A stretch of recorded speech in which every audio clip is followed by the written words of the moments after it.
Hi hello నేను మీ Anusha welcome to Anushasri YouTube channel. First time చూసిన వాళ్ళైతే నా ఛానల్ని సబ్స్క్రైబ్ చేసుకోవడం మర్చిపోకండి ప్లీజ్. ఈ టెంపుల్ వచ్చేసి కనకమామిడి అనే ఊర్లో నవదుర్గ టెంపుల్ అనమాట.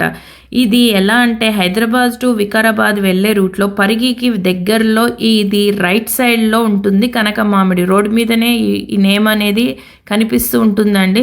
కానీ ఈ టెంపుల్ అంతగా ఎవరికి తెలియకపోవచ్చు. ఇప్పట్లో ప్రచారం అంటే ఇప్పుడిప్పుడే అవుతూ వస్తుంది.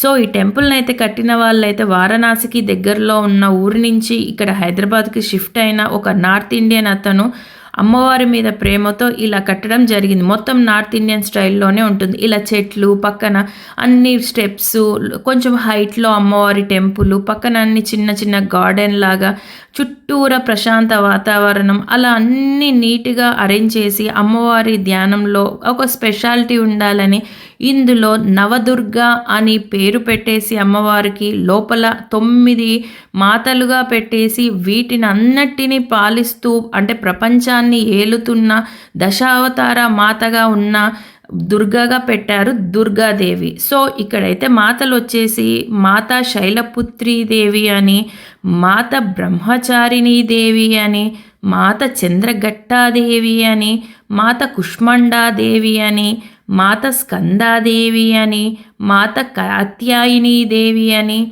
మాత కాలరాత్రీదేవి అని, మాత సిద్ధిరాత్రీదేవి అని, మాత మహాగౌరీదేవి అని ఇలా 9 మాతలుగా కలుపుతూ చుట్టూరా ఉంటూ మధ్యలో సెంటర్ ఆఫ్ ది దుర్గాదేవిగా ఇక్కడ మనకు ప్రకాశవంతంగా మనకి ఎంతో తృప్తినిచ్చే విధంగా మాత అయితే కనిపిస్తూ ఉంటుందండి. దుర్గాదేవి సెంటర్లో ఉంటుంది. చుట్టూరా 9 మాతలుగా నవదుర్గా మాతలుగా పేరొందిన టెంపుల్ ఇదే.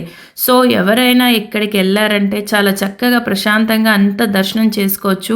చాలా బాగుంటుంది. ఆయన ఎలా కట్టారో కానీ ప్రశాంత వాతావరణంలో చుట్టూరా ఒక పంట పొలాలు, ఒక ప్రశాంతమైన అడవి ప్రాంతంలో చుట్టూరా ఉండే గార్డెన్ లాగా ఎంత బాగా చూస్తూ ఉన్నా మనకు తనివి తీరని ఒక ప్లేస్ లాగానే ఉంటుందండి ఈ టెంపుల్ అయితే. అలా మేము వెళ్ళి దర్శనం చేసుకొని హ్యాపీగా మళ్ళీ రిటర్న్ అయిపోయాము హైదరాబాద్కి. 1 డేలోనే మేము 4 ప్లేసెస్ వెళ్ళాం. ఆల్రెడీ నా లాస్ట్ వ్లాగ్లన్నీ చూస్తున్నట్లయితే ఫస్ట్ అయితే మేము కాశీ బుగ్గా వెళ్ళాము హైదరాబాద్లో. ఆ తర్వాత మురళీ మనోహర వెళ్ళాము, అది కూడా హైదరాబాద్లోనే. నెక్స్ట్ మేము థర్డ్ వన్ వెళ్ళింది దామగుండం. అది రిటర్న్ అయిపోతూ హైదరాబాద్కి వస్తున్నప్పుడే ఈ కనకమామిడి నవదుర్గ టెంపుల్కి వెళ్ళడం జరిగింది. సో టోటల్గా 1 డే 4 ప్లేసెస్ కవర్ చేయగలిగాం. ఆ తర్వాత మాకు వస్తుంటే పున్నమి చంద్రుడు కనిపించాడు. ముందు రోజు కార్తీక పౌర్ణమి అయింది, మళ్ళీ రోజు ఇలా బాగున్నాడు చంద్రుడు. మరిన్ని వీడియోస్ అన్ని నేను ఇంకా చేస్తూ ఉంటాను, ఫాలో అవుతూనే ఉండండి. Thank you.